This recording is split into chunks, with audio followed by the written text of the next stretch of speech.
All right, welcome everybody to the Jim Acosta Show. It is Wednesday, April 30th. It is the 101st day of the Trump presidency, Trump 2.0.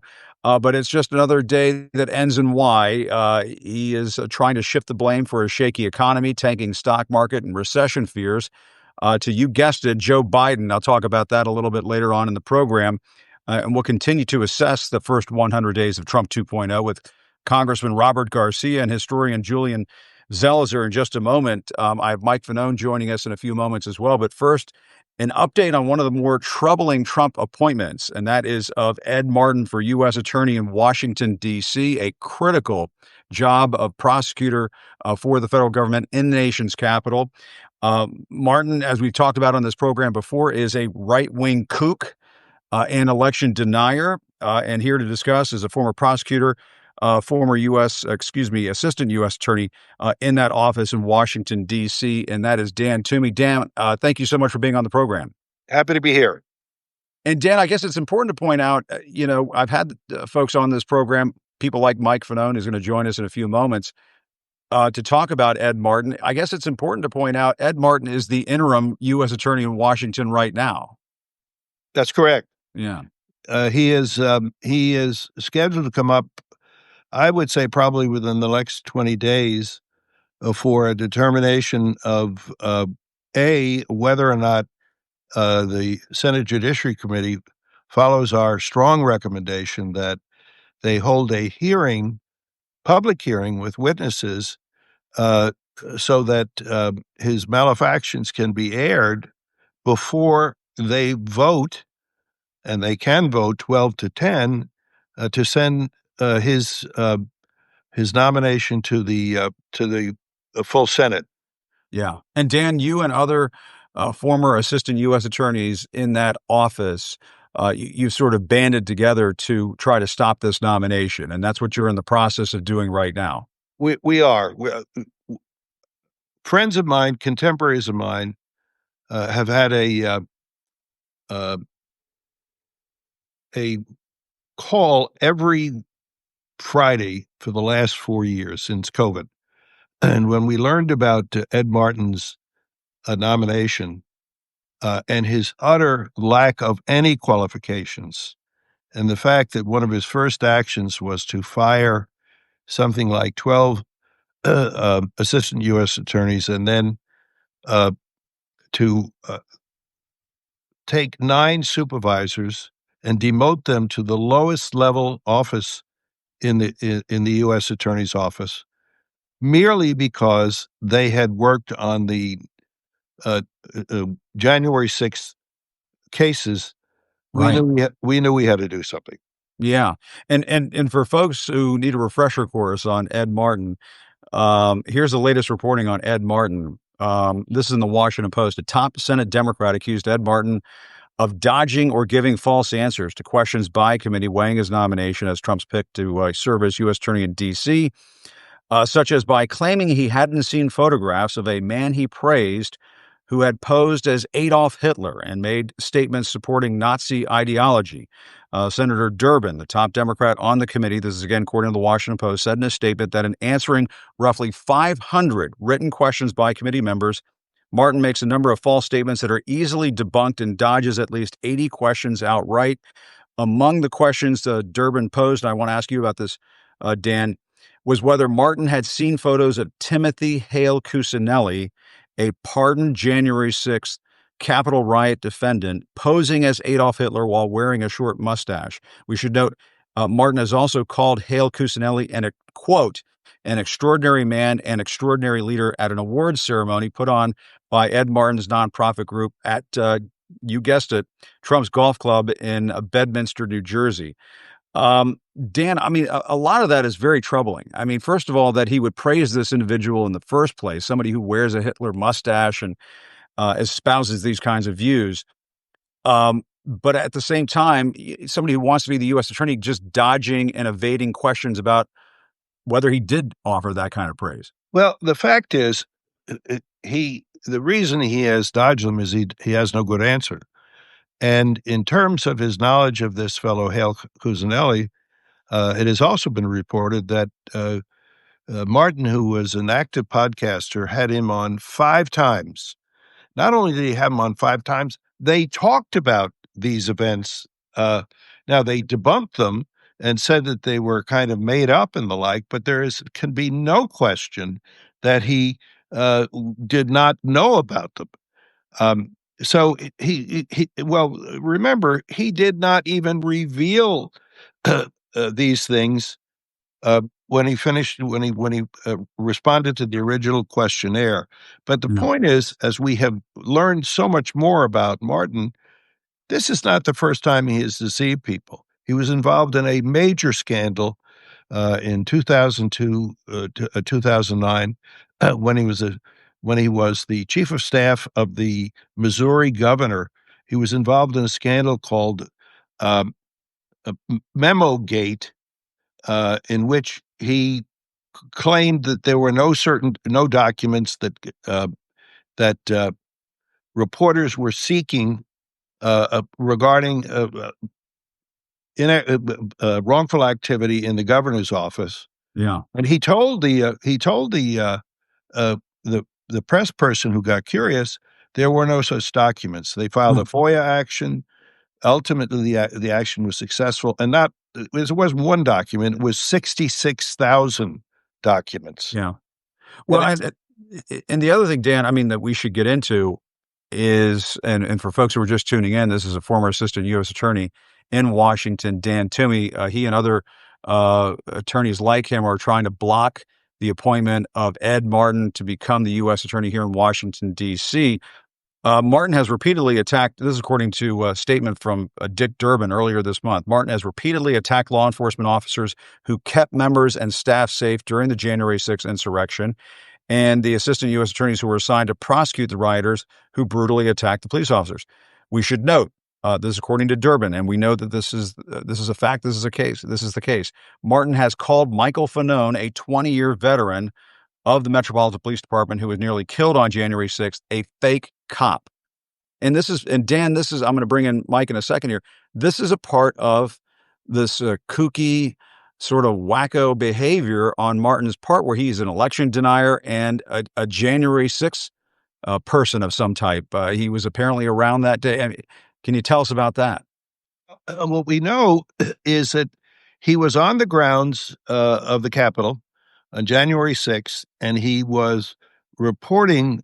I don't know whether a podcast or otherwise, and saying that it was like Mardi Gras, that the Unbelievable. that the uh, that the crowd was rowdy, but nothing out of sorts. Well, if you were pinned to your television, as so many Washingtonians were, and saw that, you know that it was the complete opposite. Yeah. Chaos was going on, and I think we all felt at the time that uh, there was going to be a successful insurrection. So Yeah. he wants to erase history. He got rid of the U.S. attorneys because he wanted to suggest none of this happened. I Yeah. mean, it's That's the larger story here, Dan. Let's bring in Mike Fanone, because that is really the larger issue here, is this attempt, and Trump has been trying to do this, people around him have been trying to do this, Ed Martin has been trying to do this, and that is to whitewash the history of January 6th. There's Mike Fanone right there. Mike, how you doing? I'm good. I'm good. Good to see Uh, you again, Jim. Good to see you. And so are you? You don't look fake. You're real. I can't chuck you on the shoulder and test that you're real, but you don't appear to be a fake cop to me. No, certainly not. I mean, as probably everybody that's watching this right now and people across the world know, I was a DC police officer for almost 2 decades. I began my career shortly after 9/11. I served for 1 year with the United States Capitol Police, and then the subsequent 19 years with the Metropolitan Police Department in Washington, D.C., with distinction, I should add. Um, but yeah, no, it's unbelievable. And It's can I just take a moment to compliment Mike? He did a phenomenal job on January 6th. Put him he was not a Capitol policeman then. He responded to the danger and put his life on the line. To call him a fake policeman is a sacrilege of the highest order. Yeah, it's sick. But Mike, I mean, we were just talking about this a few moments ago. The larger issue here is this attempt to whitewash, rewrite the history of January 6th. And so, for a turkey like Ed Martin to go on his podcast and call you a fake cop, apparently he's been on RT 150 times, according to the Washington Post. I mean, so this guy has pretty checkered track record. I mean, not a lot of credibility, but there are some people out there who will buy this stuff, who will believe this stuff when you try to whitewash and recreate the events that took place on that day. Absolutely. And I mean, unfortunately, um, eh, there's not been a lot of pushback from my former employer, the Metropolitan Police Department. In fact, I noticed that when Ed Martin was named, the interim um, head top prosecutor for the United States Attorney's Office in Washington, D.C., they said that they were excited to work with him. This is a person who, again, is disparaged, not just me, but other officers of the Metropolitan Police Department. Someone who is supportive of the January 6th insurrectionists. I would even go so far as to call him a collaborator or an insurrectionist himself. And the fact that, the Metropolitan Police Department, the city government would not push back on those types of statements. And then again, remind Americans what their officers endured on January 6th, which really benefited all Americans. Yeah. Well, Yeah. No, go I'm ahead, sorry. Dan. What I was going to say is that the Metropolitan Police Department is in a tough spot. Um, they have Trump to deal with. They have this U.S. attorney to deal with. And I think they're a little cowed. Yeah. Yeah, I agree. I'll be honest with you. I've become kind of a democracy absolutist. And I think that, the decision is you either side with those that are fighting to protect democracy, or you are against those that are fighting to protect democracy. And so, in my opinion, um, my former employer is in opposition to everything that I'm fighting for and what I stand for. Yeah, but Mike, Dan was talking about this a few moments ago. They're talking about in the next couple of weeks making a determination as to whether or not they're going to bring this nomination of Ed Martin up for a hearing or just a straight up vote. And so, I mean, what's the message to senators on the Judiciary Committee who are contemplating this? I mean, can you imagine a scenario where they don't even hold a hearing? I mean, I can imagine why they wouldn't want to have a hearing. They wouldn't want to go over all of these pretty undesirable, details about this guy. But to just go straight to a vote it would be nuts. Well, Senator Grassley, who's the chairman of the Senate Judiciary Committee, has said on a number of occasions, I don't think recently, that um, traditionally U.S. attorneys don't get hearings. I mean, the time of these committees is precious. There are a lot of U.S. attorneys, but the fact is, this is a unique nomination. This fellow, in addition to everything that everybody's talked about, has no qualifications to be U.S. attorney. He's never been a trial lawyer. He's never been a judge. He's never been a prosecutor. And by his own admission, in this questionnaire that he had to answer for the committee, he acknowledges he has never tried a civil or criminal case to verdict. And what he is pushing is a little bit that his management skills. Let me tell you a little bit about his management skills. Everywhere he has been, he has created chaos. I mentioned earlier his role as as chief of staff for the Missouri governor, which really resulted in just this catastrophe. The governor was a fellow named Roy Blunt, who was going to have a meteoric ascendancy in GOP politics. He got out of politics after this. Trump Martin was then the president of the conservative group of Phyllis Schlafly. Phyllis Schlafly ran an outfit called Eagle Forum. Yeah. Very conservative, anti-abortion, anti-feminist. He was so disruptive there that the board fired him. And they fired him for his deplorable conduct in there. He then sued them to get reinstated. He lost that suit.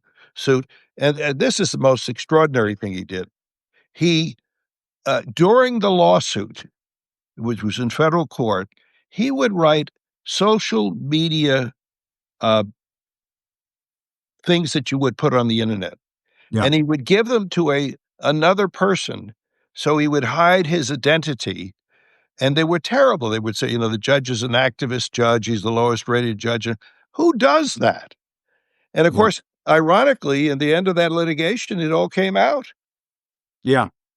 Yeah. I mean, Mike, the disturbing thing about this is that he's already the interim U.S. attorney. He's already there. Right. Yeah. I mean, Yeah, what does no, that mean? I What does that mean, mean for the people of this region? Well, I've seen some of his some of the community outreach that he's done, and the citizens of Washington D.C. did not accept him with open arms. And I mean, obviously, I'm not surprised by that. But one of the things I do want to bring attention to is I don't know if you guys mentioned it before I came on, but Yeah. he has called me. He said that my congressional testimony, that essentially that I had lied, that I had perjured myself during my congressional testimony.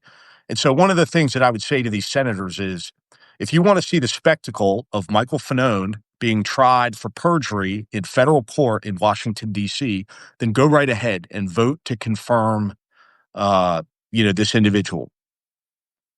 If not, I can't, you must vote against his confirmation and send a message to the Trump administration that, that type of extremism is not going to be allowed in the Department of Justice. Allow them to at least save some semblance of normalcy or independence from the administration.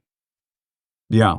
Mike, the other thing too is, we've seen this movie before a little bit. We've seen controversial nominees from Donald Trump at the beginning of the administration. We saw the Trump White House jump into action and intimidate people, in the U.S. Senate, intimidate senators and say, if you don't vote for Pete Hegseth or RFK Jr. or this person or that person, we're going to primary you. We're going to come after you. I haven't seen them do that up until this point with Ed Martin, but I guess this is a test. This is the next test. One thing that we haven't mentioned is Ed Martin doesn't seem particularly interested in being U.S. attorney. He seems more to be interested in being a political gadfly. There's been all kinds of he's a guy on the internet. He's a guy with a podcast. And he not to disparage guys with podcasts, but he sends emails to people on matters that relate not at all to the prosecution of crime in the district, local crime, or in commission of federal crimes, because as you know, the U.S. Attorney's Office in the District of Columbia enjoys a somewhat unique role of being both the local district attorney and the prosecutor of federal crimes. These letters have gone out where he is threatening one Georgetown University Law School for its DEI policy. He has sent letters to, of all people, editors of medical journals, suggesting that they have done something wrong by not accepting varying viewpoints, I guess, people who are against vaccinations. And the most recent one was just absolutely extraordinary when he sent a threatening letter to Wikipedia. Yeah. What does that have to do with the role of the U.S. attorney in the District of Columbia? Well, I said at the beginning of the show, and I hope, if Ed Martin wants to come on and talk about all this, I'm happy to bring him on and get his take on things. But you know, my sense of it is he's a kook. He's a quack. He's a weirdo. He's a guy. He's a guy. I mean, anybody who goes on RT 150 times, according to the Washington Post, one would think he would have some knowledge of what RT is, the Russian television propaganda outlet. You go on with those guys 150 times, you know what they're up to. I mean, give me a break. What's with the Russia thing here too? It, Donald it, Trump putting up somebody with Russian ties to be the U.S. attorney in Washington. I mean, that's the thing I find to be calling well, Mike fake. Jim, Obviously that's not ridiculous, only but that, when he's, yeah, and this is reported, not only of that, indications are that he really parrots the Russian talking points. Mhm. And one of his big talking points is uh, not to support Ukraine. yeah, Many of the very members of the Senate Judiciary Committee are great supporters of Ukraine. In fact, Senator Grassley, the chairman, uh, signed on with a coalition of senators that may have been congressmen uh, as late as February 25th of this year in support of Ukraine, which most of the nation supports. yeah, He has called congressmen, and I won't have it exactly, but this is the gist. He has called congressmen who throw money at Ukraine stupid. yeah, Uh, including Republicans. oh yes, Yeah, absolutely, yeah, and in that connection, um, he has called out specifically Lindsey Graham, who is also a member of the committee. I mean, yeah. it's just remarkable. Yeah. Any Well, final thoughts, Mike? yeah, I'll say this. You talk about him calling me a fake cop and how ridiculous that is. And to Yeah, those of us that are listening to this right now, most of us, I'm sure, you recognize the ridiculous of that. And you think to yourself, well, sticks and stones, Michael Fanone has probably heard a lot worse. And I'm just using myself as an example because I'm most familiar. But there's actually, a much more sinister, I think, motivation for this.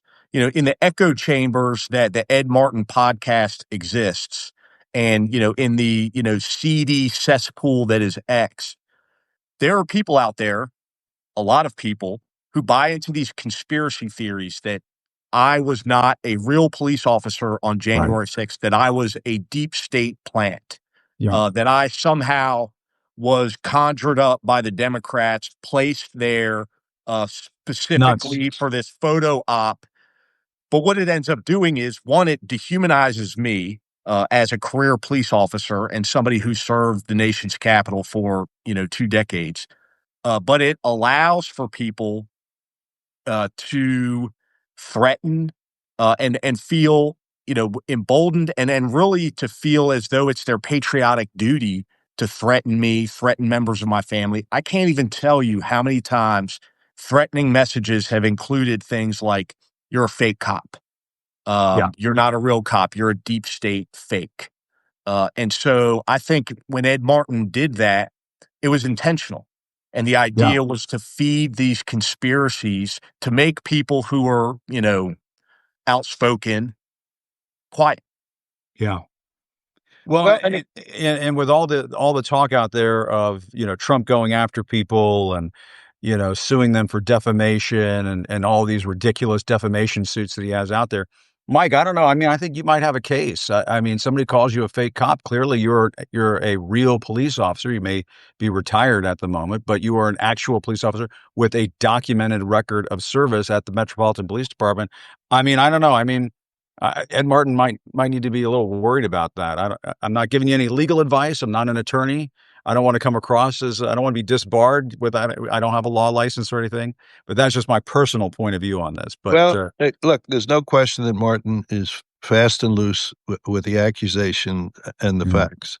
mhm. He has vilified the prosecution of the January 6th uh, defendants as if they were doing their patriotic duty.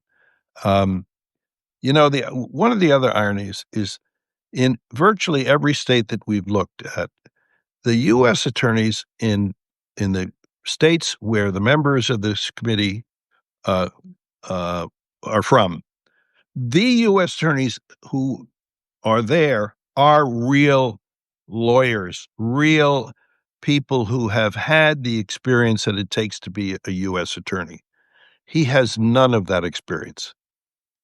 None whatsoever. There's no question about it. Dan, Mike, thanks very much for your time. Really appreciate it. Well, thank you. Mike, glad to see you're real and an actual person on this program right now. Definitely not fake. As somebody who was called fake news once, I think I know what the difference is between fake and the real thing. But guys, thanks a lot. I'm honored to be on this with Mike, who is a real DC cop. Yeah. Dan, Yeah. thank you very much. He's the real Jim, deal. It's good to see you, buddy. All right. Good to see take you guys. care. Good to see you Thank too. you. All right. Thanks, Dan. Thanks, Mike. You bet. Always good to see you, Mike. All right. Talk to you soon. Go Nats. All right. I'm going to be actually going to call a little bit of an audible, mid-show audible here. I'm told Robert Garcia, the congressman from California, is stuck with his committee duties. You may have seen me glancing down at my laptop in the middle of the show right here. So Congressman Garcia, we're going to have him on a different day, but my understanding is that Congressman Subramanyam of Northern Virginia, one of the newer members of Congress from the Virginia delegation, he's going to be joining me in just a few moments. And represents a key part of Northern Virginia where a lot of federal workers have been laid off in recent weeks. So you need a few minutes to get him set. But in the meantime, I'm going to see if I can bring in my good friend Julian Zelizer, professor of history, and he's a presidential historian there at Princeton. Not a bad thing when you can have a presidential historian on the show. And Julian, I believe, is standing by. I told him it might be a few minutes from now, but I believe he might be standing by. We're going to try to bring him in because I did want to also spend a little time today assessing the first 100 days of the Trump 2.0 presidency. Julian, great to see you. Nice to be with you. And I was just talking to Mike Fanone and Dan Toomey, who is a former assistant U.S. attorney in Washington, about Ed Martin, lots of other things to talk about. But I mean, one of the things that we're going to remember about these first 100 days is this cabinet that Trump has assembled of just extremely controversial individuals, and in some cases, just downright extremists. It on all levels. I mean, you have people who are generally loyal, perfectly loyal to the president. So there's very few people, almost no one actually, who will challenge him. You have many people who don't have experience in the policy they're dealing with or in a bigger organization. And I think all of this is characteristic, and some are pretty extreme in terms of their policy, and they're not marginal figures. They're at the top of the chain. So it's quite a cabinet. It's obviously constructed so that he has total authority over what's going to happen. Yeah, and I mean, the other thing too that we're going to be talking about, I think, is Donald Trump inherited a pretty functional economy. I mean, economy that was doing pretty well. It wasn't really. I don't think anybody was really predicting that we were going into a recession. Jerome Powell, the chair of the Federal Reserve, was being credited with accomplishing what they call a soft landing, sort of, bringing down inflation to the point where they can start lowering interest rates and so on. Well, the Wall Street Journal today reporting the U.S. economy contracted in the first 3 months of 2025 as businesses rushed to stock up on imports ahead of the Trump administration's tariffs and consumer spending slowing. So consumers out there sensing, okay, things might get expensive here in the coming days. I might slow down on my spending a little bit. And at the same time, I mean, Trump inherited an economy that was not doing this, and he did this to himself. We don't see presidents. We see presidents facing tests in the first 100 days that are sort of unforeseen. This is something he did and talked about for years and then implemented, and then is now dealing with the blowback of it. No, I mean, I teach about presidents and write about them, and there's many who come into office in the middle of an economic crisis, FDR, Obama, and they have to deal with it. And some deal with it successfully. Others, Herbert Hoover is often an example of someone who didn't. But they're dealing with crises that are there. What's unusual is, I think everything you said about the economy is pretty widely accepted. We were actually moving in the right direction. And this is a product of his creating the turbulence that he and others will now have to deal with. So it's self-inflicted. And obviously, most importantly, people in the country will have to deal with it. So it is very distinct. And it is part of his record, not how he deals with the crisis, but creating the crisis. Yeah, and I guess, this tendency on his part, I was talking about this at the top of the show, Julian, the way he, at just every turn, he blames Joe Biden. He was on Truth Social this morning saying this is Biden's stock market, not Trump's stock market. I didn't take over until January 20th. Last night in the interview with ABC with Terry Moran, when he was being asked about Kilmar, the man who was sent from Maryland down to the CCOT gulag in El Salvador.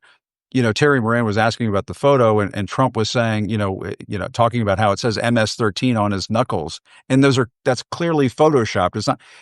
I guess what I'm getting at, Julian, is Trump's attachment to reality appears to be getting worse. And we saw glimpses of this in the first presidency. I covered this very closely. It seems like, it feels like it's getting worse this time around. Well, two things are probably, the personal part, I don't know.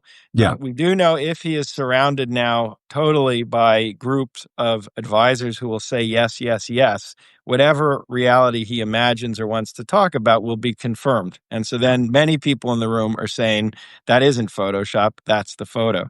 The second thing is it is a strategy. I mean, he does believe consistently in shaping the reality of what we see. So he will talk about the economy in one way with the hope that the facts gradually will fade, and his narrative will be the one voters are thinking about going into the midterm with whatever happens. And he does it aggressively. The problem is, if this economy does move in the direction some fear, as Biden learned with inflation, people have real feelings and real budgets.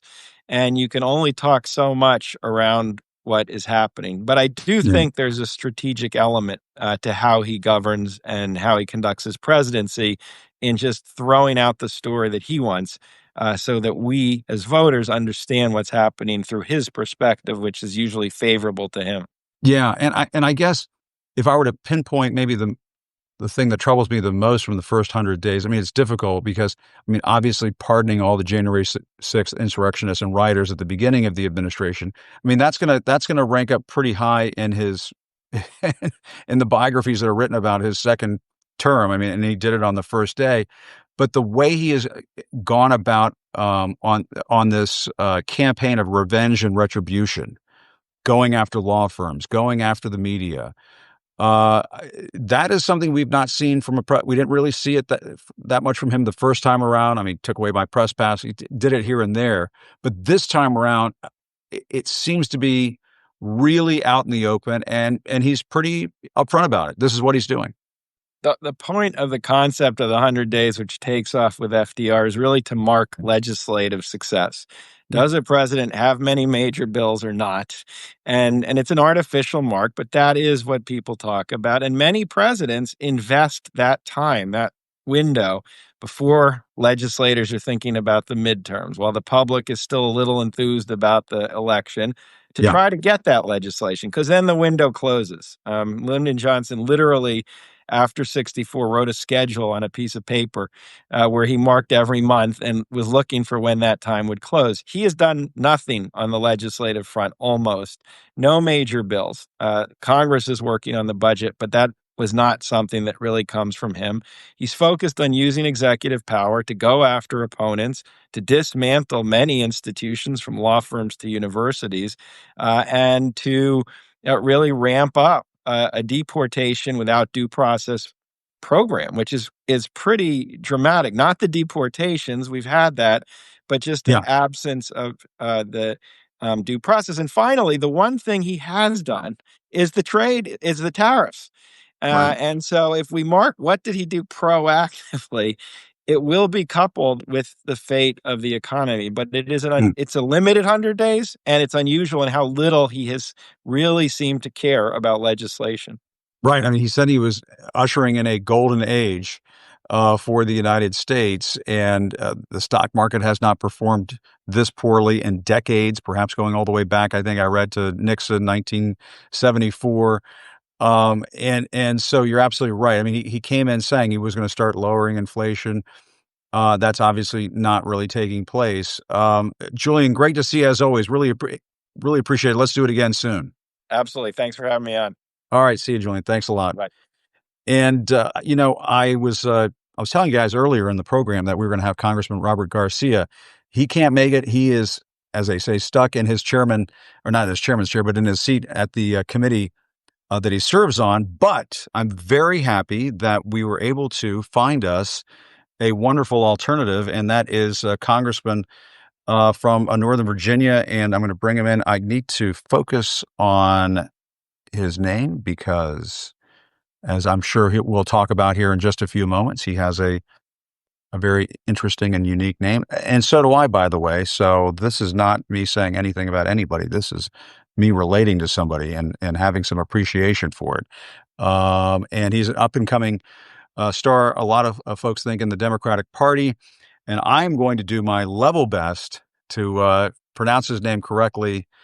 And as somebody who has his name mispronounced from time to time, I know he's going to be very, very forgiving of me. At least I hope so. But anyway, we're trying to bring in Congressman Subramanyam from Northern Virginia, Subramanyam. And he is going to pop up on our screen in just a few seconds. And there he is. Congressman, great to see you. Thank you for having me. Happy to be your plan B. Yeah, no, I appreciate it. And next time you'll be the plan A. We'll just go to you straight the next time. And Congressman Garcia, we'll have to pay him back later. We'll figure out a way to pay him back later. But you owe him one, or a beverage of his choice, I guess. Absolutely, yeah. But Congressman, thank you for doing this. I appreciate it. And forgive me if I'm getting your name wrong. It's Subramanyam. Subramanyam. Yeah. Subramanyam. Yeah, and, got it. And which part of Northern Virginia do you represent? I believe it's part of that sort of like triangle of districts of Northern Virginia, along with Jerry Connolly. Fairfax County, Loudoun County. If you ever go through Dulles Airport, you're flying over my house probably. So that area, Outer Nova is what we call it. But a lot of federal workers, these are tough times for us right now. Yeah. So tell me about that, Congressman. I mean, what is going on with the federal workers? Because, I mean, we saw Elon Musk today at the cabinet meeting. I don't know if you saw this, but he was basically saying farewell and patting himself on the back and so on. And I mean, I grew up in this area. I grew up around a lot of kids of federal workers, and it's such a huge part of the economy here. But I've never seen anything like this. I've never heard of anything happening like this. The way that they've gone through various agencies and departments, closing down USAID, attempting to close down the CFPB, it's been devastating. Yeah, it's devastating, not just for the federal workers here. People forget about the contractors as well, but also just for the American people. I mean, a lot of the federal workers I talk to, they're more concerned about the work that they're leaving behind than even their job. And so, I talked to one woman who she does research on crop disease and what's going to happen protecting our crops in America. And without her research, our crops are actually very vulnerable to disease. And it's very difficult for farmers to get that sort of research done in the private sector. So just little things like that, they start to add up. You don't even know what you're missing out on when you fire some of these folks. Republicans have said today in committee, we're saving $20 billion through all these cuts. Well, if we have a $36 trillion debt, and then you add on top of that, the $20 billion is mostly people who actually save the government money by finding waste, fraud, and abuse, then you're actually ended up down overall, right? You're losing money by firing some of these people.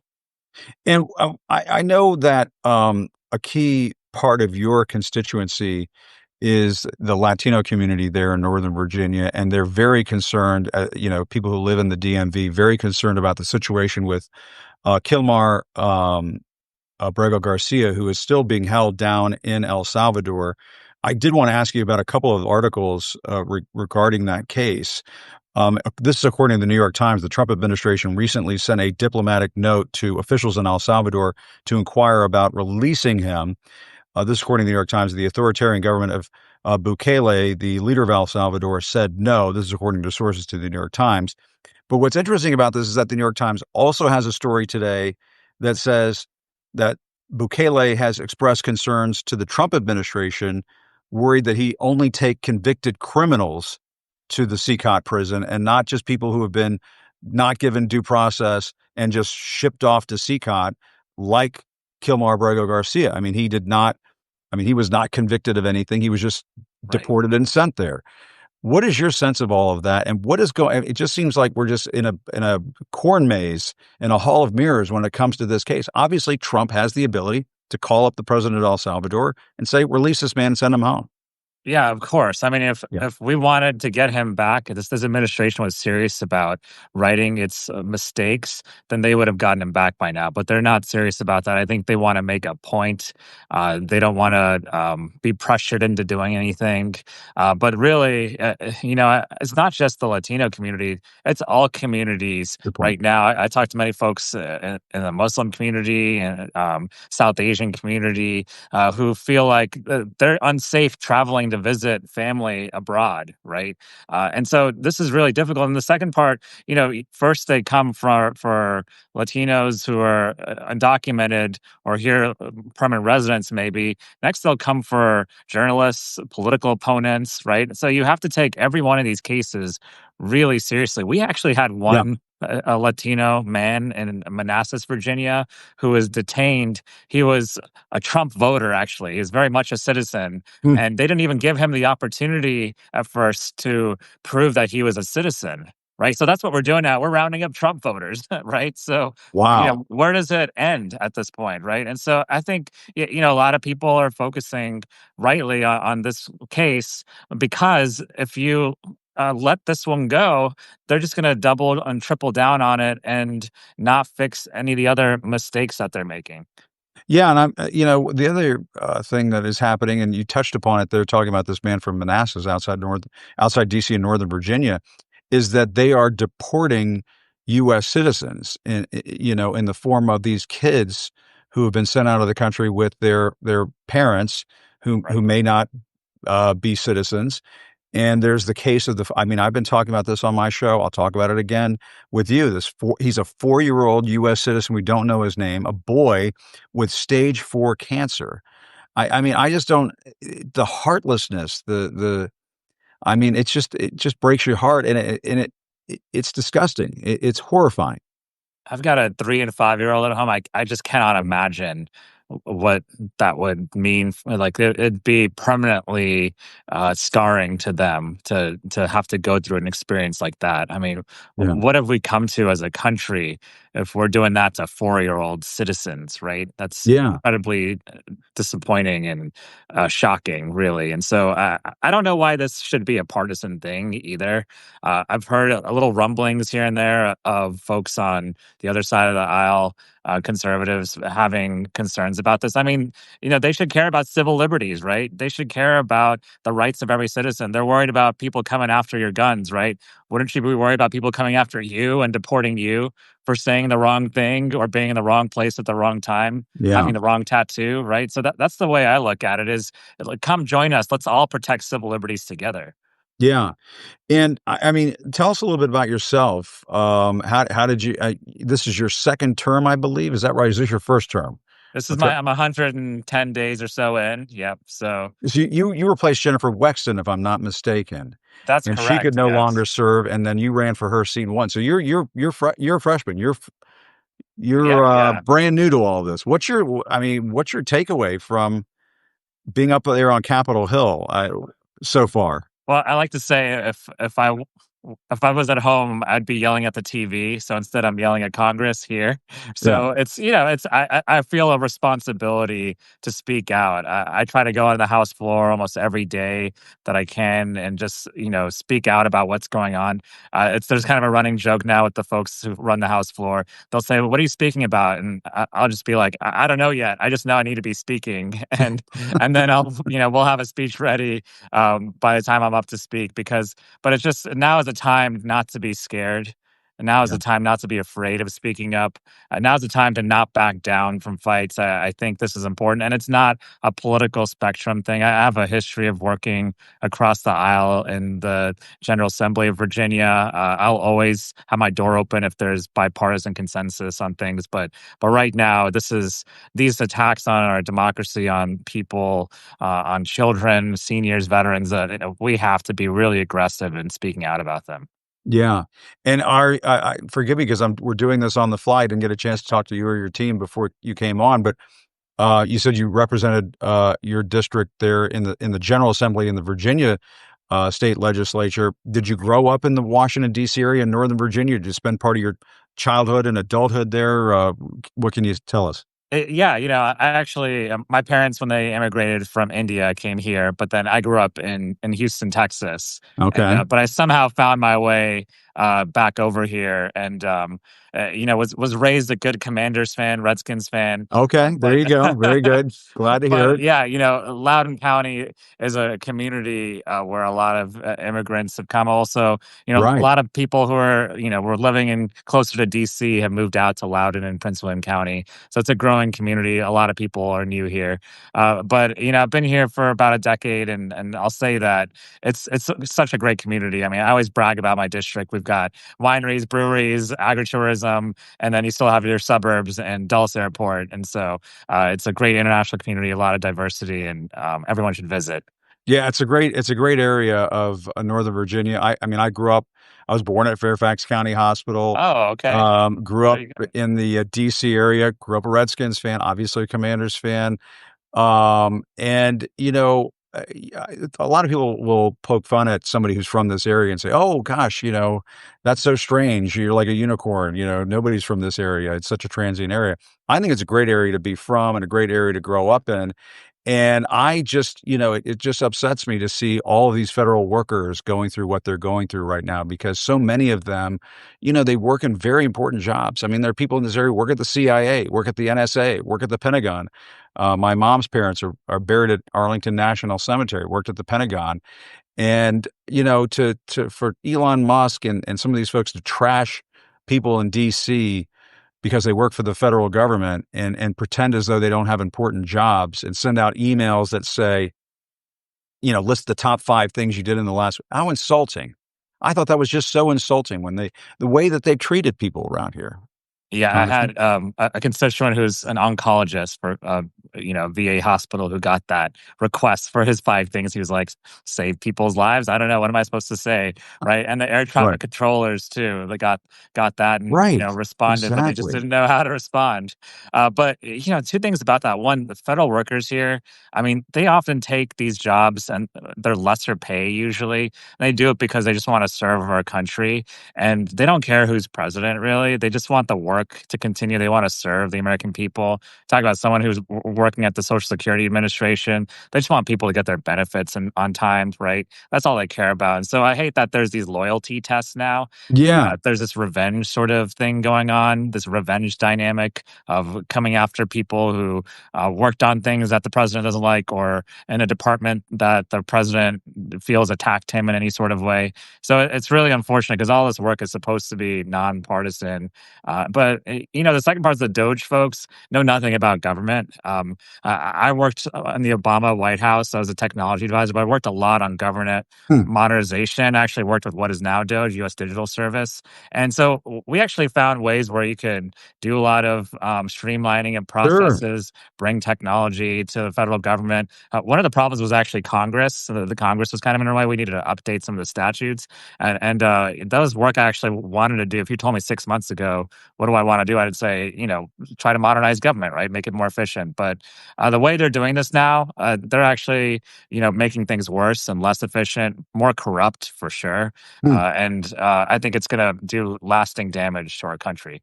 And I'll put you on the spot just a little bit and ask because you're a young guy, maybe slightly younger than myself. I used to think of myself as a young guy, but anyway, um, do you, it is good to see younger lawmakers coming in, and what is your sense of how the party has handled this? I mean, it sounds the way they've handled the pushback against Donald Trump. Would you like things to be a little feistier? Would you like to see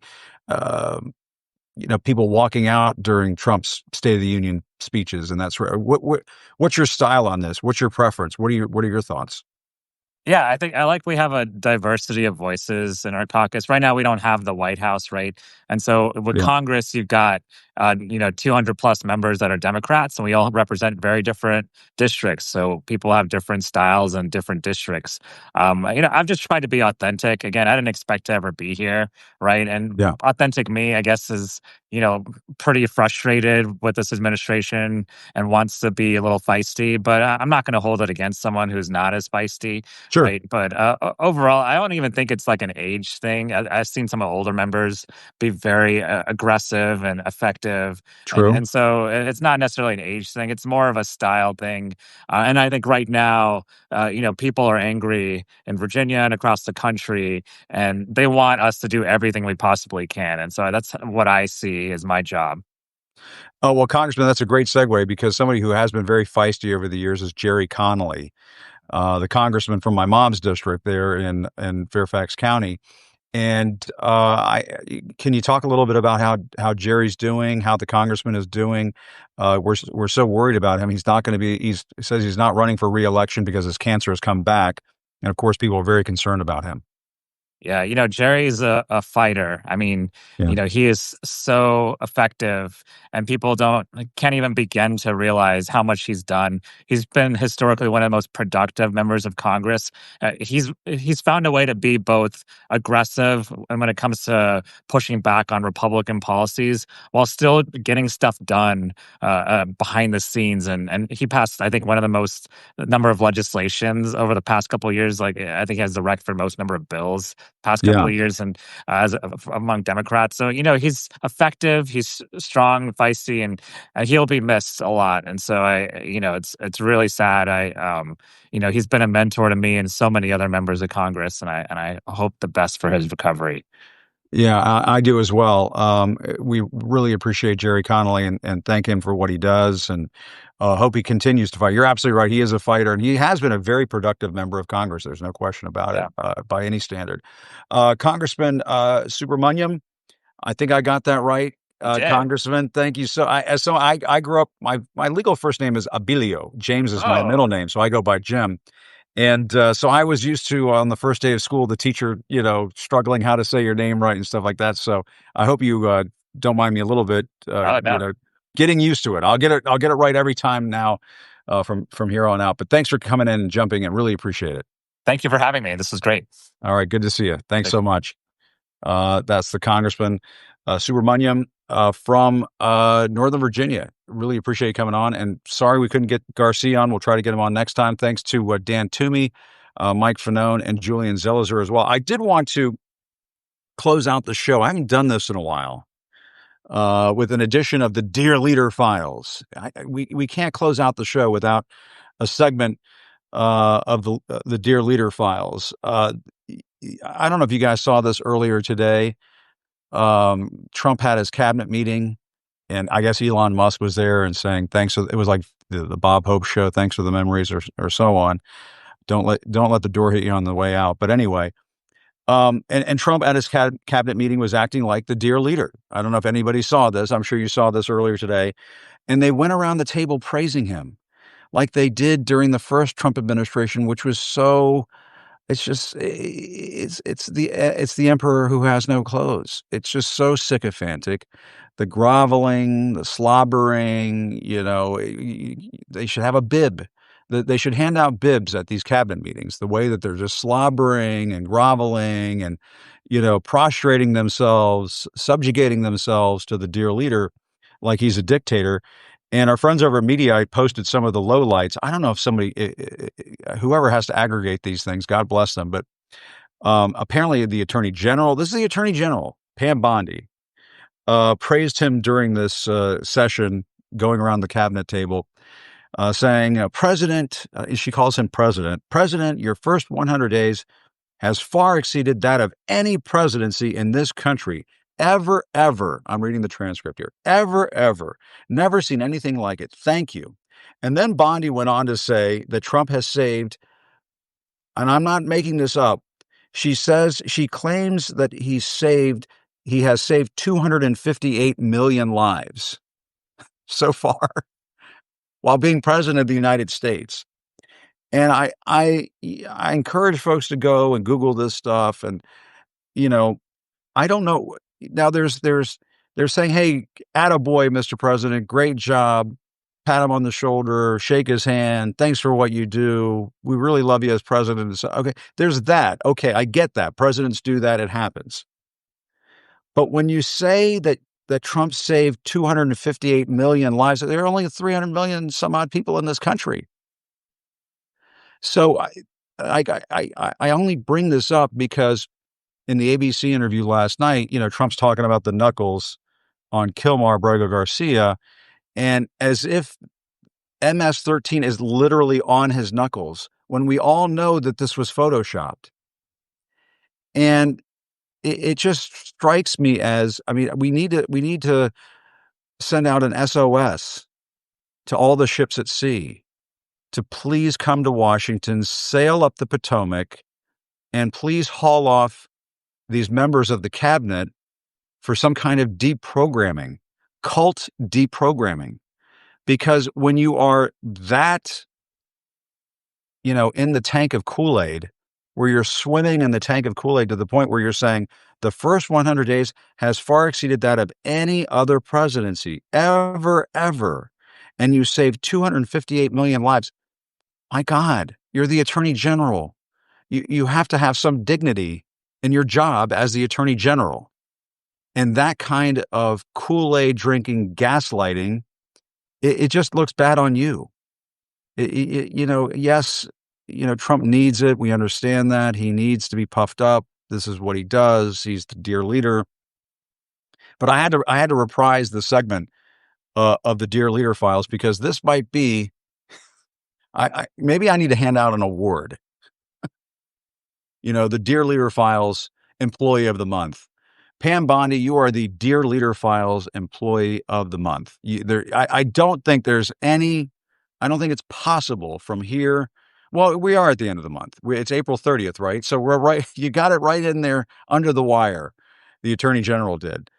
And maybe we'll just do this every month. So for the month of April, Pam Bondi, you are the Dear Leader Files Employee of the Month. Congratulations. There's no trophy involved. Maybe we'll print up a t-shirt. We'll go to Vistaprints or whatever it is, and we'll come up with a t-shirt that says that you are the Dear Leader Files Employee of the Month. When you're saying something along those lines, I just, we need some deprogramming. The cult behavior has just gotten a little out of hand. Anyway, in the meantime, I want to thank everybody for watching. Thanks again to Dan Toomey, Mike Fanone, to Congressman Subramanyam, and of course, Julian Zelizer, our favorite presidential historian down there at Princeton. Thanks everybody for watching. Really appreciate it. Still reporting from Washington. I'm Jim Acosta. Have a good evening, everybody. Take care. Bye-bye.